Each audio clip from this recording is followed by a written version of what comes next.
பழக்கமும் தீய பழக்கமும் அவனிடத்துல இல்லாதது போல அவன் என்ன செய்யறான், தன்னை காட்டிக் கொண்டு இருக்கிறான்.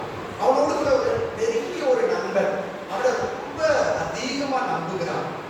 ஏன்னா இவன்கிட்ட எந்த பழக்கமும் இல்லை அப்படின்னு சொல்லி. ஆனால் என்னிடத்துல ஷேர் பண்ண அந்த தம்பி சொல்றான், என்னுடைய கண்களாலே அவன் போதை பொருளை யூஸ் பண்றதை நான் என்ன செய்தேன், பார்த்தேன் அப்படின்னு சொல்லி சொன்னான். அவனுக்காக நீங்க ஜெபித்துக் கொள்ளுங்கள் அப்படின்னு சொல்லி சொன்னான். நீங்க கவனிங்க, இன்றைக்கு இருக்கிற வாலிபர்கள், கிறிஸ்தவ வாலிபர்கள் கூட இப்படிப்பட்ட போதை பொருளுக்கு அடிமையாகி கொண்டு அந்த நாட்கள்ல போதை ஊசி போட்டுட்டு இருப்பாங்க. இன்னைக்கு சின்ன டேப்லெட்டை போல சாக்லேட்டை போல இன்றைக்கு இருக்கிற இன்னைக்கு என்ன சொல்றது போதைக்கு பொருட்கள் இருக்கிறது. அதற்கு இன்னைக்கு கொஞ்சம் கொஞ்சமாய் வாலிபர்கள் அடிமையாகி கொண்டிருக்கிறார்கள். ஆகவே இவர்களுக்காக நீங்கள் ஜெபிக்க வேண்டியது மிக முக்கியமான ஒரு முக்கியமாக இருக்கிறது. ஆகவே வாலிபர்கள் இயேசுவுக்கு என்ன செய்யப்படணும், சொந்தமாக்கப்படணும். அவங்களுடைய வாழ்க்கை ஆண்டவருக்கு அர்ப்பணிக்கப்பட வேண்டும் என்ற ஒரே நோக்கத்தோடு தான் கிறிஸ்துவ வாலிபர் இயக்கமானது இயங்கிக் கொண்டிருக்கு. தொடர்ந்து உங்களுடைய தனிப்பட்ட ஜெபத்துல, குடும்ப ஜெபத்துல எங்களுக்காக ஜெபித்துக் கொள்ளுங்கள். இந்த நாளிலும் ஆண்டவர் நம்மோடு பேசும்படியாக ஒரு நிமிடம் தலைகளை தாழ்த்தி நாம் ஆண்டவரை நோக்கி பார்ப்போம். எங்களை அதிகமாய் நேசித்து வழி நடத்துகிற நல்ல தகப்பனே, இந்த அருமையான ஆசீர்வாதமாய் கர்த்தர் எங்களுக்கு தந்த மேலான இந்த நல்ல கடவுளை கிருபைக்காக உங்கள் நன்றி செலுத்துகிறோம். எங்களோடு நீ பேச போகிறதற்காய் நன்றி. உடைய வார்த்தையின் மூலமாய் எங்களை நீ உயிர்ப்பிக்க போகிறதற்காய் ஸ்தோத்திரம். உடைய வார்த்தை எங்களை ஆண்டவரே பலப்படுத்த போகிறதற்காக நன்றி. ஆண்டவருடைய வார்த்தைகள் கிடைத்தவுடனே அவைகளை உட்கொண்டேன் என்று சொன்ன எரேமியா தீர்க்கதரிசியை போல இந்த அருமையான ஆலயத்தில் ஆராதித்துக் கொண்டிருக்கிற உடைய வார்த்தை கேட்கும்படியாக அமர்ந்திருக்கிற ஒவ்வொருவரோடு கூட கர்த்தருடைய வார்த்தையினாலே இடைவிடுவீராக. அவைகளை உட்கொண்டு அதன்படி நடப்பதற்கு உதவி செய்யும். அடிமை மறைந்து வெளிப்படும். இயேசு கிறிஸ்துவின் மூலம் ஜெபம் கேளும் நல்ல பிதாவே, ஆமென். எடுத்தவர்கள் வாசிக்கலாம். வாசிக்க கேட்ட முதலாவது வேத பாடம் ஏசாயா 53வது அதிகாரம் 5வது வசனத்தை வாசிப்போம். ஏசாயா, நம்முடைய மீறுதலின் நிமித்தம் அவர் காயப்பட்டு, நம்முடைய அக்கிரமங்களின் நிமித்தம் அவர் நொறுக்கப்பட்டார். நமக்கு சமாதானத்தை உண்டு பண்ணும் ஆக்கினை அவர் மேல் வந்தது, அவருடைய தழும்புகளால் குணமாக்கினோம். போதும். இந்த அருமையான வசனம் இவ்வாறு சொல்கிறது. இந்த 5வது வசனத்துடைய பின்பகுதியில நமக்கு சமாதானத்தை உண்டு பண்ணும் ஆக்கினை யார் மேல் வந்தது? ஆண்டவராக இயேசு கிறிஸ்துவின் மீது உள்ளது. இந்த அருமையான அதிகாரம் ஆண்டவராக இயேசு கிறிஸ்துவை பற்றி அன்றைக்கு ஏசாயா தீர்க்கதரிசி என்ன சொன்னாரு, அழகா தீர்க்க தரிசனமாக அவர் எழுதினார். அந்த நாட்களில் லெந்து காலங்களில் இந்த அதிகாரத்தை மனப்பாடம் பண்ண சொல்லுவாங்க. இன்னைக்கு நம்ம பிள்ளைகளுக்கு இந்த அதிகாரங்கள்லாம் மனப்பாடமா தெரியுமான்னு தெரியல. எங்களுடைய அம்மா தான் சொல்லியிருக்காங்க, நாங்களும் கூட இந்த அதிகாரத்தெல்லாம் மனப்பாடம் பண்ணிருக்கோம்.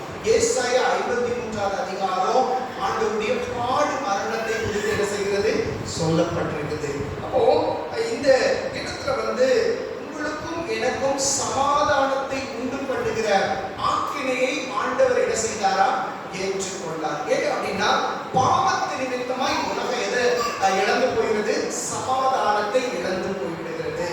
ஆகவே அப்படிப்பட்ட சமாதானத்தை மறுபடியுமாக நீங்களும் நானும் பெற்றுக் கொள்வதற்காக தான் ஆண்டவராக இயேசு கிறிஸ்து இந்த பூமிக்கு என்ன செய்தாராம், இந்த உலகத்துக்கு அவர் இறங்கி வந்தார். இறங்கி வந்து தன்னுடைய ஜீவனை கொடுத்து ஆண்டவர் உங்களுக்கும் எனக்கும் அவர் அந்த மேலான ஒரு சமாதானத்தை நமக்கு என்ன செய்கிறாரு, அவருக்கு ஒரு பெயர் இருக்குது, சமாதான பிரபு.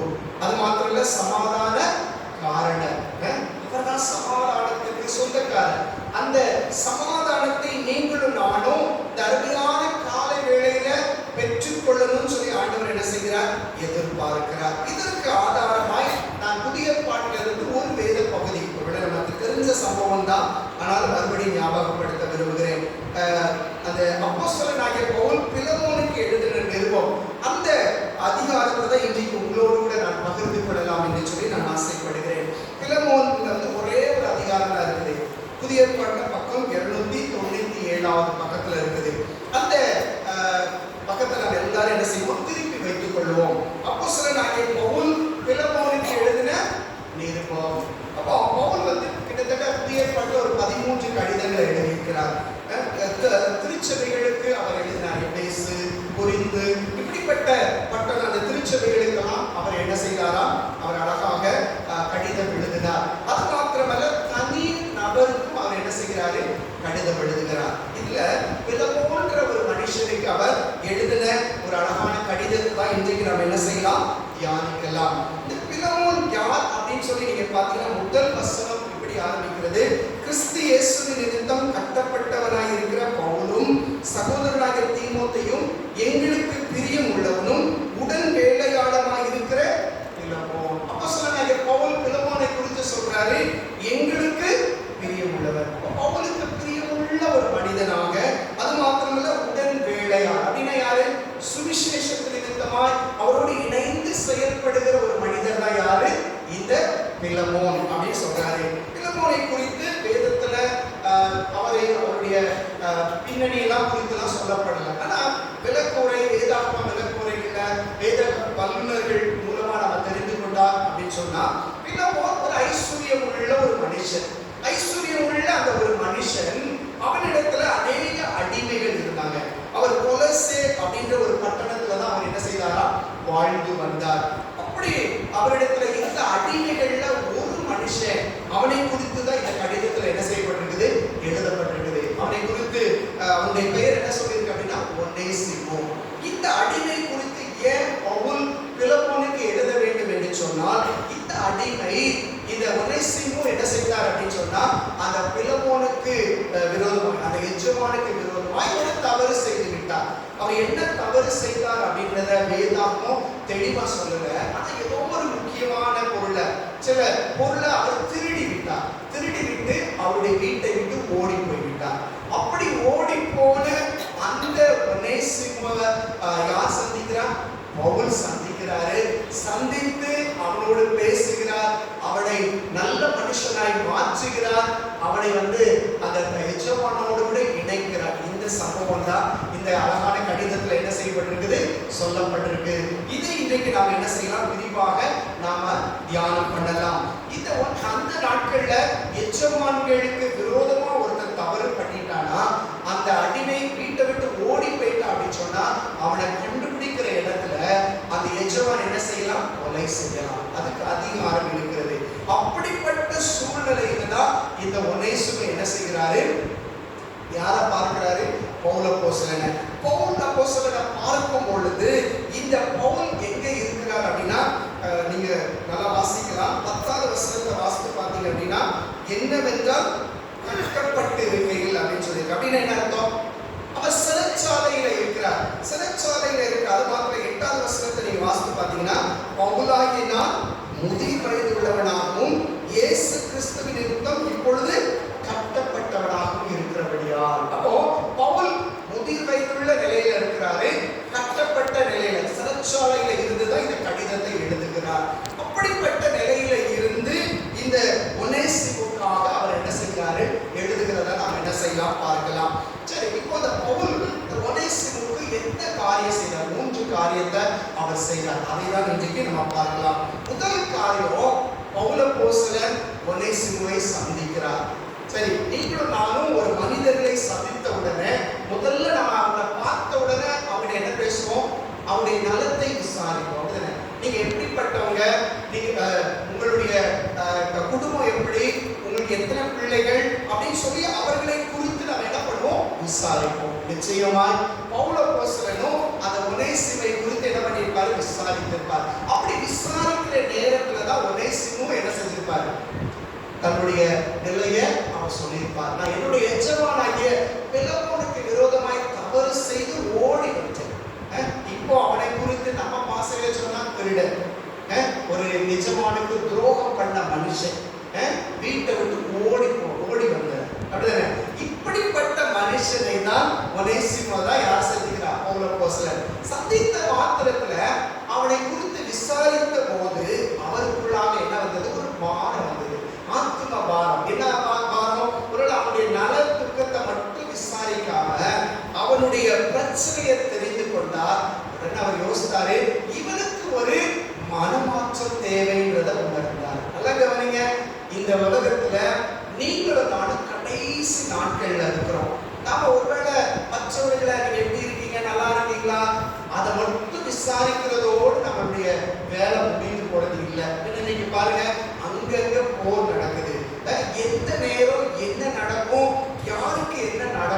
முடியாது. இன்னைக்கு இருக்கிற நியூக்ளியர் பாம்லாம் பார்த்தீங்கன்னா இன்னைக்கு உலகத்தையே அழித்து போடுகிற அளவுக்கு அது பவர்ஃபுல்லா என்ன செய்கிறது இருக்கிறது. அப்படிப்பட்ட உலகத்துல நீங்களும் நானும் வாழ்ந்து கொண்டிருக்கோம். ஆனால் இந்த ஒனேசிமுவை பார்த்தபோது அவனுக்குள்ளாக ஒரு மனமாற்றத்தை என்ன செய்கிறாரு பவுல் அறிந்து கொண்டார். இந்த மனமாற்றம் எதனால முடியும்? சுவிசேஷத்தை நிமித்தமா.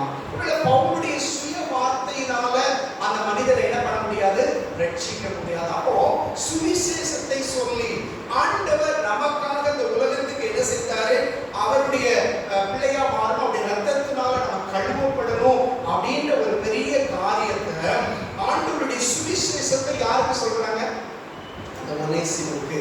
அந்த சுவிசேஷம் இந்த ஒனேசிமுவை எப்படி மாற்றி விட்டது அப்படின்னு நீங்க பாத்தீங்கன்னா 11வது வசனம் வாசிங்க. முன்னே அவன் உமக்கு பிரயோஜனம் இல்லாதவன், இப்பொழுதோ உமக்கும் எனக்கும் பிரயோஜனம் உள்ளவன். அப்போதும் முன்னே அவன் எப்படிப்பட்டவன்? பிரயோஜனம் இல்லாதவன். ஏன் அப்படின்னா நம்ம சொன்ன மாதிரி திருடனா இருந்திருக்கிறான், எஜமானுக்கு துரோகம் பண்ணவனா இருந்தா, வீட்டை விட்டு ஓடி போனவனா இருந்தா. அப்படிப்பட்டவனை இப்போ சுவிசேஷம் எப்படி மாற்றிச்சு? பிரயோஜனம் உள்ளவனா மாற்றி விட்டது. இதுதான் இன்றைக்கு ஆண்டவர் நம்மிடத்தில் எதிர்பார்க்கிறார். ஆண்டவர் இந்த உலகத்துக்கு வந்த நோக்கமே அவருடைய ரத்தத்தினால நீங்களும் நான் என்ன செய்யப்படணும், மீட்கப்படணும், அவருடைய ரத்தத்தினால கழுவப்படணும். அது மாத்திரம் இல்ல, கழுவப்பட்ட நாம என்ன செய்யணும், மற்றவர்களுக்கு அந்த சுவிசேஷத்தை சொல்லணும். நல்ல செய்தியை நீங்க சொல்லணும். இன்னைக்கு ஒரு கடையில ஒரு ஆஃபர் கிடைக்குது அப்படின்னா அந்த நல்ல செய்தி என்ன பண்றீங்க, ஒரு 10 பேருக்கு சொல்றீங்க. அப்படின்னா சொல்றீங்களா? எத்தனை பேர் ஒரு சாரி ஒரு இடத்துல எங்கேயாவது ஒரு சாரி கொஞ்சம் அப்படி விலை கம்மியா ரொம்ப பெஸ்டா இருக்கிற மாதிரி தெரிஞ்சிச்சுன்னா அந்த நல்ல செய்தியை நம்ம என்ன பண்றோம், நிறைய பேருக்கு தெரியணும்னு சொல்லி நினைக்கிறோம். பார்த்தீங்களா? இதெல்லாம் அழிந்து போகிற ஒரு காரியம். ஆனா அழியாத ஒண்ணு ஆத்மா. அந்த ஆத்ம ரட்சிப்பு வெளியேற பெற்றது. நம்ம கண்ணால ஒவ்வொரு நாளும் எத்தனை நபரை நம்ம சந்தித்துக் கொண்டே இருக்கிறோம். அவர்களை குறித்த ஒரு பாரம் நமக்கு வருகிறதா? அவர்கள்ட்ட பேசும்போது இயேசுவினுடைய அன்பை நம்ம சொல்றோமா? இதுதான் ஆண்டவர் எதிர்பார்க்கிறார். பவுல் வாய்ப்பு கிடைக்கும் போது, சமயம் கிடைத்த உடனே ஒனேசிமு கிட்ட என்ன செஞ்சிட்டாரு, சுவிசேஷத்தை சொல்லி அவனை எப்படி மாத்திட்டாரு, பிரயோஜனம் உள்ளவனாய் மாற்றி விட்டார்.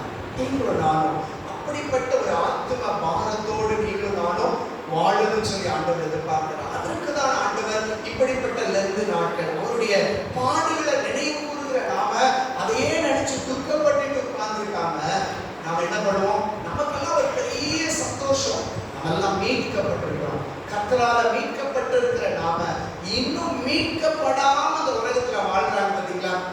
பார்க்கறதுக்கு வெளியில ரொம்ப ரொம்ப நல்லவர்களா இல்லாவிட்டால் அவர்கள் பெரிய வசதியா வாழ்றாங்க. ஆனா அவங்க ஆத்மா என்ன செய்யுது, மீட்கப்படவில்லை. அவங்க ஆத்மா எதை நோக்கி போயிட்டே இருக்குது, நரகத்தை நோக்கி போயிட்டு இருக்குது. அவர்கள் பிரயோஜனம் இல்லாதவர்களாய் போய் கொண்டிருக்கிறார்கள். அப்படிப்பட்டவர்களை நீங்க பிரயோஜனம் உள்ளவர்களா மாற்ற வேண்டும். எது மாற்றும்? சுவிசேஷம் தான் மாற்றும். அப்போ சுவிசேஷம் யாருடைய கையில கொடுத்திருக்கிறாரு? நம்ம எல்லாரும் கையில கொடுத்துருக்கோம். ஒருவேளை ஊழியக்காரர்கள் அது எங்களுடைய கையில மட்டும் கொடுக்கல, நம்ம எல்லாருடைய கையில கொடுத்திருக்கிறார். சுவிசேஷத்தை அறிவிப்பது நம்ம மேல இருந்த கடமையாக இருக்கிறது. அப்போ அந்த கடமையை இன்னைக்கு நாம செய்யறோமா?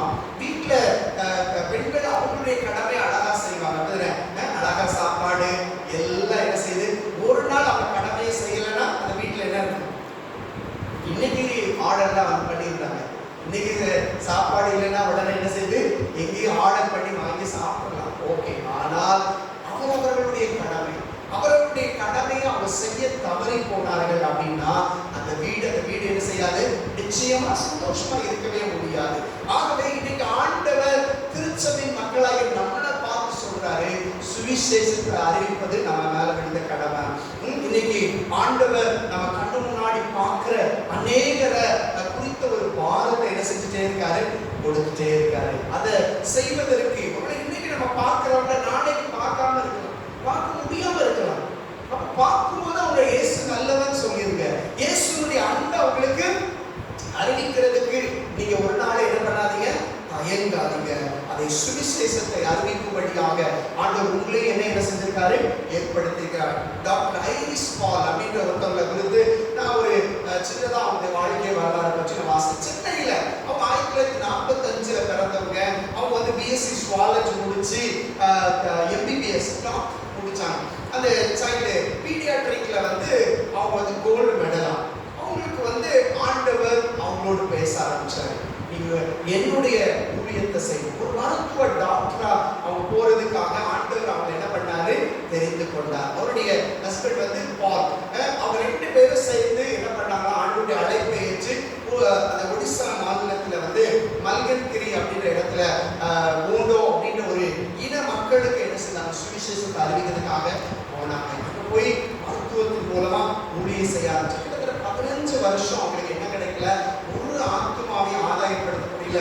ஒரு மருத்துவத்தை செய்து கொண்டே இருந்தார்கள், ஆனால் ஆத்துமாவை ஆதாயப்படுத்த முடியவே இல்லை. இப்படிப்பட்ட சூழ்நிலையில அவங்களுடைய கணவர் கிட்டத்தட்ட ஒரு 1986 வருஷம் அவங்க என்ன பண்ணாங்க, ஒரு 42 வயது தான் அவருடைய கணவர் இறந்து போயிட்டாங்க.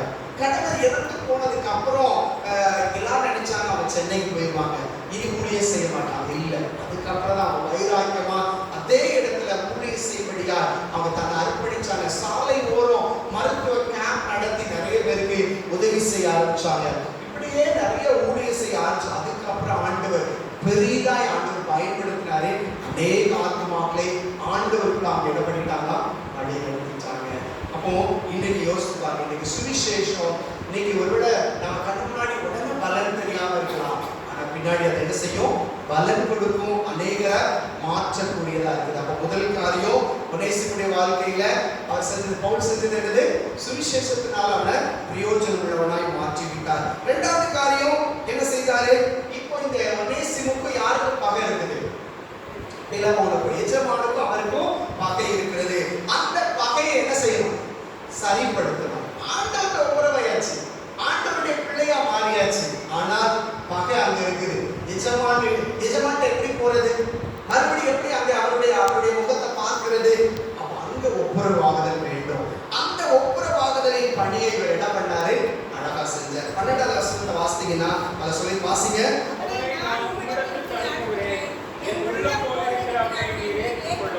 இப்ப யார் சொல்றா, பவுல் யார் பார்த்து சொல்றாரு, பிலமோனை பார்த்து சொல்றாரு. என்ன சொல்றாரு, ஒனேசிமை நான் உம்மிடத்துக்கு அனுப்புகிறேன். எப்படிப்பட்டவன், திருடன், நம்பிக்கை துரோகி, இப்படிப்பட்டவனை தப்பு பண்ணிட்டு ஓடி போயிருக்கிறான், இப்போ உங்கள்கிட்ட அனுப்புறேன்.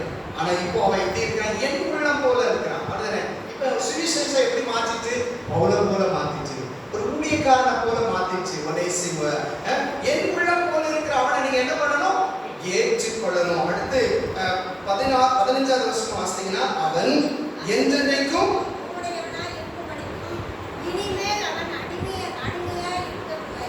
அடிமையானவனாக அல்ல,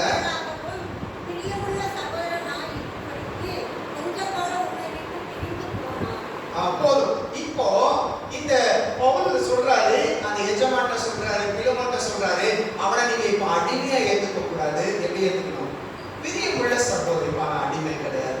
ஏன்னா சுவிசேஷத்தினால ஆண்டுடைய பிள்ளையா மாறிட்டான்.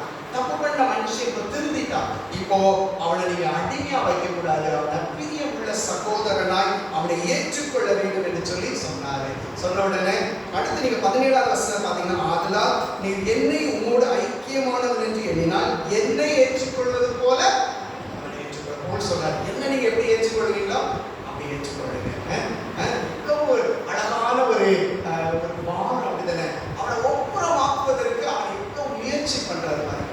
இன்னைக்கு ஒப்புரவாக்குதலின் ஊழியம் தான் ரொம்ப முக்கியமானது. முதல்ல ஒரு மனுஷனை மனம் திரும்புதலுக்கு நேராக நடக்கிறது. இரண்டாவது, பிரச்சனை எங்க இருக்கோ அங்க சமாதானப்படுத்துது. ஒரு பாவ திருத்தமா ஆண்டவருக்கு நமக்குள்ள இருக்கிற உறவு என்ன செஞ்சுச்சு, பிரிஞ்சு போச்சு. அந்த உறவை யார் சரிப்படுத்தினா, இயேசு கிறிஸ்து. இயேசு கிறிஸ்து இந்த பூமிக்கு வந்து அவர் என்ன பண்ணாரு, பகையாக நின்ற பிரிவினையாகிய தடுப்பு சுவர் என்ன பண்ணாரு, தகர்த்து எறிஞ்சாரு, ஒப்புரவாக்கினார். அந்த எபேசியர் 2 அதிகாரத்தை நீங்க வீட்டில் உட்கார்ந்து வாசித்து பாருங்க. ஒப்புரவாக்குதலின் ஊழியத்தை ஆண்டவர் நிறைவேற்றினார். இன்றைக்கு அந்த ஆண்டவர் ஒன்றை என்னை ஒப்புரவாக்கிட்டார். ஆனா நம்ம கையில ஆண்டவர் பணியை கொடுத்திருக்கு. என்ன பணி, இன்னைக்கும் நிறைய இடத்துல பிரிவினைகள் இருக்கு, நிறைய இடத்துல பிரச்சனை இருக்குது. அந்த பிரச்சனை இருக்கிற இடத்துக்கு உள்ள போய் பிரச்சனையை பெருசாக்க கூடாது. பிரச்சனைய சமாதானமாக்கணும். இன்னைக்கு சமாதானத்தை பற்றி நம்ம வாசித்தோம்னா ஏசாயால ஆண்டவர் சமாதானத்தை உண்டு பண்ணி ஆக்கனை அவர் மேல ஏற்றுக்கொண்டாரு. மத்தேயு 5 அதிகாரத்துல வாசிக்கும் போது நற்செய்தி படமா வாசித்தோம். 9வது வசனம், சமாதானம் பண்ணுகிறவர்கள் பாக்கியவான்கள். அவர்கள் எப்படிப்பட்டவங்க? தேவனுடைய புத்திரர். அவர்கள் தான் தேவனுடைய புத்திரர். தேவனுடைய புத்திரருக்கு அடையாளமே சமாதானம் தான். அவங்க எங்க போனாலும் சமாதானமா இருப்பாங்க. எங்க போனாலும் அவர்கள் சமாதானத்தை விரும்புவார்கள். சமாதானத்தை அவர்கள் என்ன செய்வார்கள்? அதற்கு முயற்சி பண்ணுவார்கள். ஒருவேளை நீங்க மருமகளா ஒரு வீட்டுக்குள்ள போனா அங்க இருக்கிற நல்ல குடும்பத்தை பிரிச்சிடக்கூடாது, இணைச்சிடணும். அங்க பிரச்சனை பெரிய போராட்டம் இருந்தாலும் ஜெபத்தோட உள்ள போய் சமாதானம் ஆகிறீங்க. அதுதான் உங்களுக்கு ஆண்டவர் கொடுத்த பணி. ஒருவேளை நீங்க அதுக்காக ஆண்களுக்கு பணி இல்லையா? ஆண்கள் உங்களுடைய வேலை செய்யற இடத்துல எத்தனையோ பிரச்சனை இருக்கும், சமாதானப்படுத்துங்க. ஒவ்வொரு வாக்குதலின் பணி அவ்வளோ பெரிய பணியா இருக்கு. ஏன்னா ஆண்டவர் சமாதான காரணரா என்ன செய்கிறாரு? இருக்கிறார். இப்ப இந்த ஒவ்வொரு வாக்குதலின் பணியை நீங்க உங்க கையில என் கையில ஆண்டவர் கொடுத்திருக்கிறார். பவுல் ஒனேசிமுவை யாரோட இணைக்கிறாரு?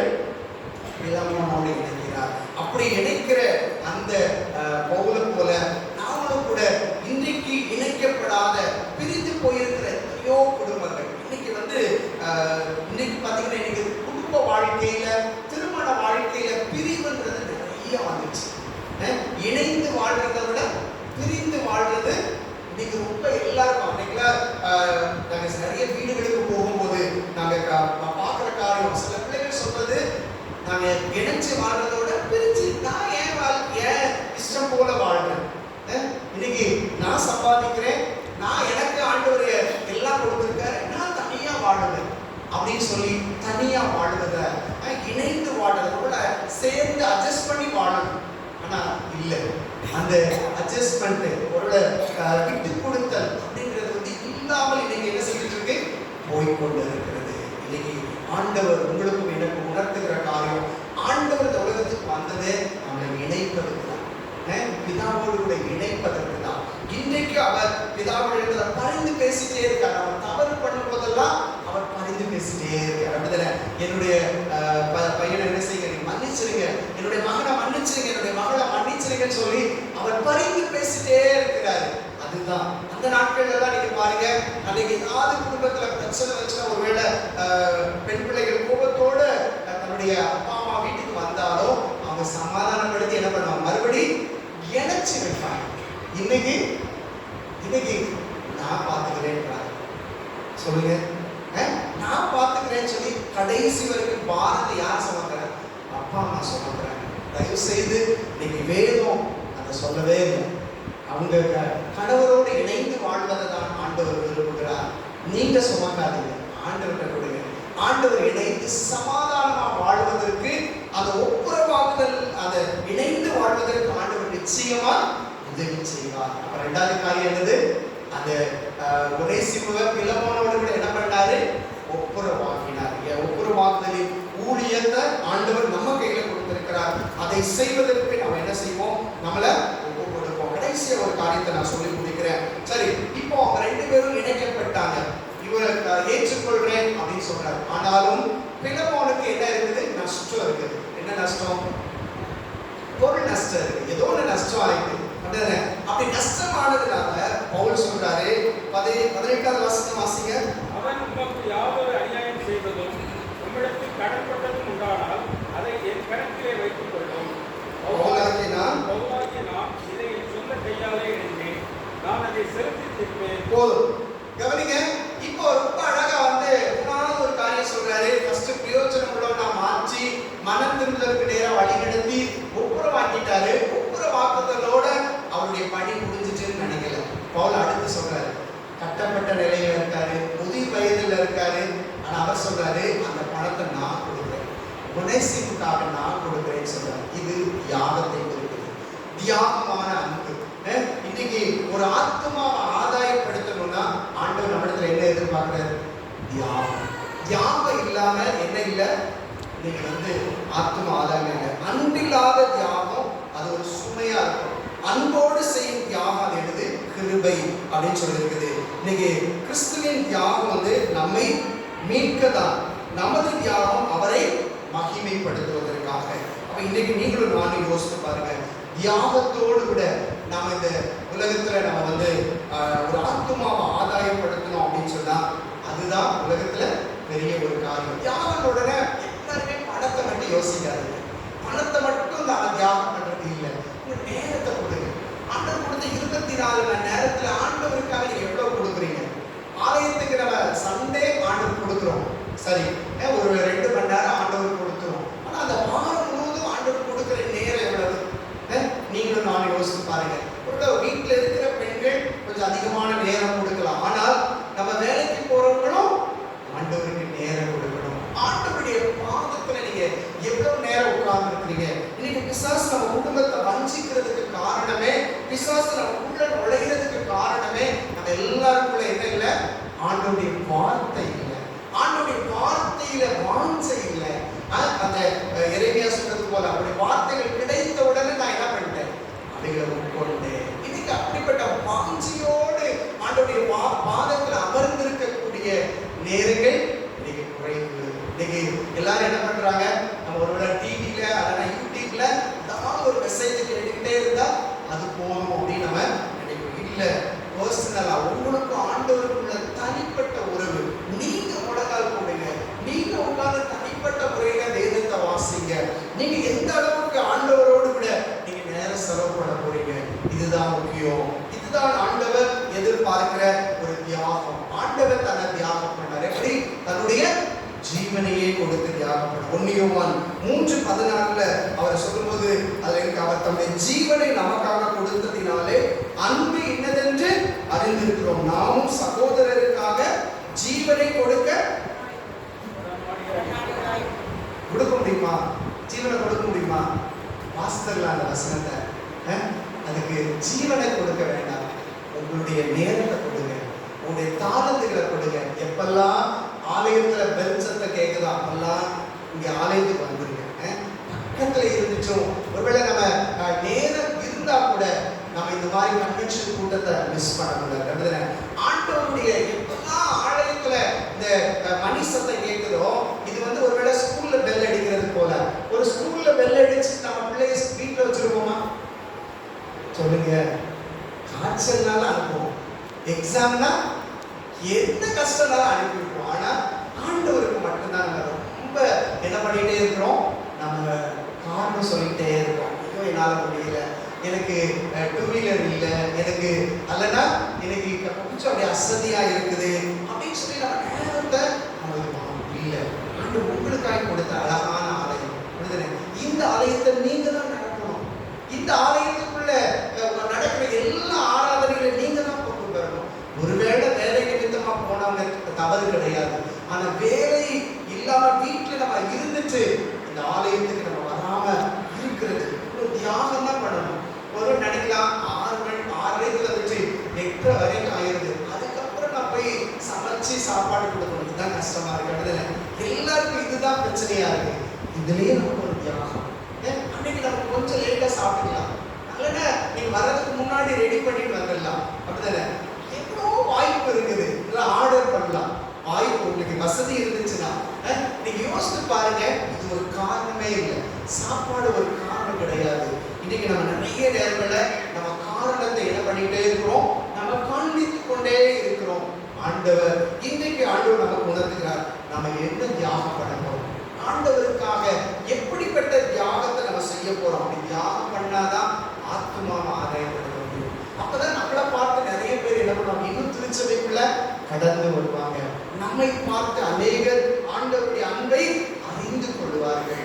அப்படிப்பட்ட தியாக சிந்தையோடு பவுல் சொல்லும்போது, நான் ஆத்துமாக்களுக்காக செலவு பண்ணவும் செலவு பண்ணப்படவும் நான் விரும்புகிறேன்னு சொல்லி அவர் சொல்றாரு. தன்னுடைய படிப்பு அந்தஸ்து எல்லாத்தையும் நான் குப்பையா என்றேன்னு சொல்றாரு, நஷ்டம் என்று எண்ணுகிறேன். இதெல்லாம் அவரு நல்ல குப்பை அப்படின்னு சொல்லி அவர் என்ன செய்யறாரு சொல்லுகிறார். இன்னைக்கு மிஷினரிகளை யோசித்து பாருங்க, எத்தனை மிஷினரிகள் தியாகத்தோடு இங்க வந்தாங்க. அப்படிதானே? பணக்காரங்க அந்த இடத்துல அவங்களுடைய சொந்த தேசத்துல அவங்க அவ்வளவு வசதி உள்ளவங்க, ஆனா இங்க எளிமையா இருக்காங்க. எல்லாத்தையும் இழந்தாங்க. எல்லாவற்றையும் நீங்க பிஷப் ராக்லன் நினைக்கிறேன், பிராட்லி பிஷப் ஒரு பெரிய பணக்கார ராஜ குடும்பத்தை சேர்ந்தவர் தான். அவர்லாம் இங்க வந்து தியாகம் பண்ணி என்ன பண்ணியிருக்கிறாரு, ஊழியம் செய்திருக்கிறார். சிட்டி ஸ்டட் அப்படின்ற ஒரு பெரிய கிரிக்கெட் பிளேயர். அப்படி இங்கிலாந்து தேச ஆண்டவரை ஏற்றுக்கொண்ட போது தன்னுடைய சொத்துக்கள் எல்லாம் எதுக்கு கொடுத்தார், ஆண்டவருடைய ஊழியத்துக்காக, ஆண்டவரை நிறைய ஆர்ஃபனேஜுக்கு அவர் கொடுக்கிறதுக்கு தன்னை அர்ப்பணிச்சார். இன்றைக்கு நீங்களும் நானும் யோசிக்கலாம். இன்றைக்கு அதன் மூலமா தான் திருச்சபை உருவாக்கப்பட்டது. இதே கோயம்புத்தூர் மாவட்டத்தில் ஆடிஸ் அப்படின்ற அழகான மிஷினரி, ராபர்ட்சன் அப்படின்ற ஒரு பெரிய மிஷினரி, இவங்கெல்லாம் வந்து ஊழிய செய்த நிமித்தமா இன்றைக்கு இங்க பெரிய அநேகர் ஆண்டவரை ஏற்றுக்கொண்டிருக்கிறார்கள், ஆண்டுடைய அன்பினால நிரப்பப்பட்டிருக்கிறார்கள். அப்போ இன்றைக்கு இதோட நான் நிறைவு செய்கிறேன். நீங்க யோசித்து பாருங்க, ஆண்டவருடைய அன்பினால நிறையப்பட்ட பவுல் அப்போஸ்தலன் ஒனேசிமுக்காக 3 காரியத்தை செஞ்சிருக்காரு. என்ன காரியம் செஞ்சாரு? முதல் காரியம், அவனை மனம் திரும்புதலுக்காக நடத்தினாரு. பிரயோஜனம் இல்லாதவரை எப்படி மாத்திட்டாரு, பிரயோஜனம் உள்ளவனா. 2வது காரியம், ஒப்புரவாக்கிட்டார். யாரோட? எங்க பகை இருந்துச்சோ அங்க பகை இருக்கிற இடத்துல ஒப்புரவாக்கிட்டார். 3வது காரியம், அங்க தன்னுடைய பணத்தை அந்த ஒனேசிமு கொடுக்க வேண்டிய பணத்தை தான் கொடுப்பதற்கு தன்னை என்ன செய்தாரு, தியாகம் பண்ணாரு. இயேசு கிறிஸ்து உயிரை கொடுத்து தியாகம் பண்ணது போல பவுல் அப்போஸ்தலன் அந்த ஒனேசிமுக்காக தன்னிடத்துல இருக்கிறத கொடுக்கிறாரு. நீங்களும் நானும் ஆண்டவர் உங்களுக்கு என்ன கொடுத்திருக்கிறாரோ அதை கொடுப்பதற்கு, அதை தியாகமாய் அர்ப்பணிப்பதற்கு நம்மை இன்னைக்கு என்ன செய்வோம், ஒப்பு கொடுப்போம். இதிலிருந்து நாட்கள் பயனுள்ள நாட்களாக என்ன செய்வார், ஆண்டவர் மாற்றி கொடுப்பார். அநேகரை பிரயோஜனம் உள்ளவர்களாக மாற்றிடுவோம், அநேகரை ஒப்புரமாக்கிடுவோம், அநேகருக்காக நம்ம தியாகம் பண்ணுவோம். ஆண்டவரை என்ன அப்படி மாற்றுங்கன்னு சொல்லும்போது ஆண்டவர் உங்களை நிச்சயமா பயன்படுத்தும். அப்படியே கண்டு முடிச்சோம்லாமா, ஆண்டவருடைய சமூகத்தை நம்ம அர்ப்பணிப்போம். இந்த கால வேளையில் ஆண்டவர் உங்களோடு என்னோடு பேசி இருக்கிறார். ஆண்டவருடைய சத்தத்தை கேட்ட நாம ஆண்டவருடைய சத்தத்துக்கு நம்ம செவி கொடுப்போமா? இன்னைக்கு ஆண்டவர் தெளிவாய் உங்களோடு கூட பேசி இருக்கிறார். நமக்கு சமாதானத்தை உண்டு பண்ணும் ஆக்கினை அவர் மேல வந்தது. அந்த பொறுப்பை ஆண்டவர் அழகாக நிறைவேற்றினார். அதற்காக அவர் அநேக பாடுகளை ஏற்றுக்கொள்ள வேண்டியிருந்தது. அந்த பாடுகளை அவர் ஏற்றுக்கொண்டார். அநேக தியாகங்களை செய்ய வேண்டியிருந்தது. தன்னுடைய ஜீவனையே கொடுக்க வேண்டியிருந்தது, அவர் கொடுத்தார். அது மாத்திரம் இல்ல, பவுல் அப்போஸ்தலன் ஒனேசிமுன்ற ஒரு மனுஷனுக்காக அவன் மனமாற்றத்துக்குள்ளாய் வரும்படியாக அவனுக்கு சுவிசேஷத்தை சொல்லி அவனை பிரயோஜனம் உள்ளவனாய் மாற்றினார். இன்னைக்கு நம்ம கண்ணு முன்னாடி எத்தனை பேர் பிரயோஜனம் இல்லாதவர்களால் வாழ்ந்து கொண்டிருக்கிறார். ஆண்டவரே என்ன பயன்படுத்தும், நான் அவர்களுக்கு சுவிசேஷத்தை சொல்லி அவர்களை பிரயோஜனம் உள்ளவர்களாக மாற்றுவதற்கு எனக்கு கிருபைத்தாரும் சொல்லி ஆண்டவரை கேளுங்க. அதே போல பகை இருந்த இடத்துல பிலமோனுக்கு ஒனேசிமுக்கு இருந்த பகை